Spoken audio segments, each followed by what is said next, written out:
Okay, time check tayo guys. It's around 5:30 in the morning. At ready muna natin yung mga dadalhin natin papunta ng isla. Pupunta tayo ngayon ng Crista di Gallo. Let's go!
Sila yung mga makakasama natin.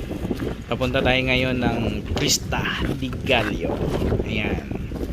Ang Crista di Gallo guys ay isa sa mga sikat na pasyalan dito sa probinsya ng Romblon. Kahit na malayo, kasi mga isang oras ang biyahe mula dito sa Barangay Azagra, dito sa bayan ng San Fernando. Bago marating yung Crista di Gallo, sasakay tayo ngayon ng bangka. Ayan, papunta kami ngayon ng sakayan ng bangka. Ang Crista di Gallo guys ay isa sa mga sikat na pasyalan dito sa aming probinsya. Yung ibang mga kasama natin dyan guys, yung iba ay first time na pupunta ng Crista di Gallo. Yan, marami kami, nasa 10 kami. Yan, nire-ready na yung aming bangkang sasakyan. Yung pupuntahan nating isla guys ay may kalayuan din. Papakita natin kung abot na ating camera. Ayan, iso-zoom in natin. Yan. Yan guys. Yan yung maliit na isla na yan. Yan yung pupuntahan natin. Yan. Medyo blur na kasi sobrang layo talaga. Hindi na makaya ng ating camera.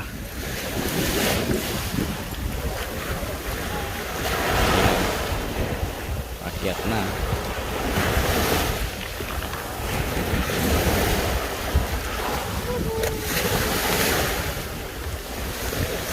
Makakarating kaya tayo ng walang masusuka?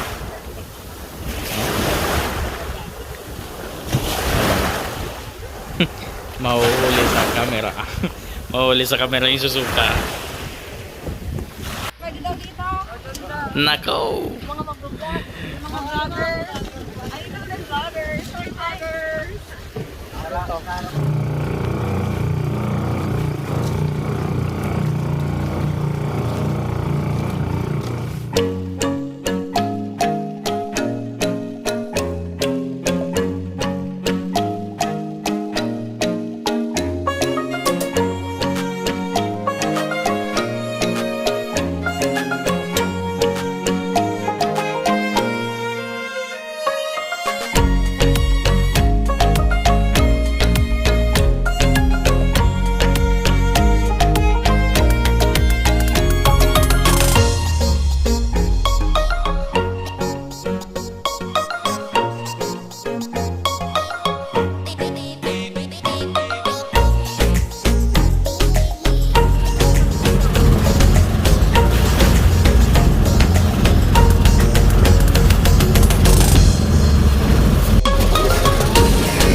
na kami guys.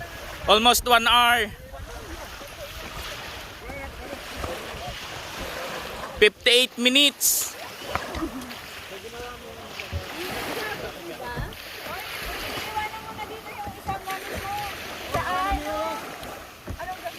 Yung pagkain be. What?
So guys, pagdating namin, nadat na namin itong bahay dito.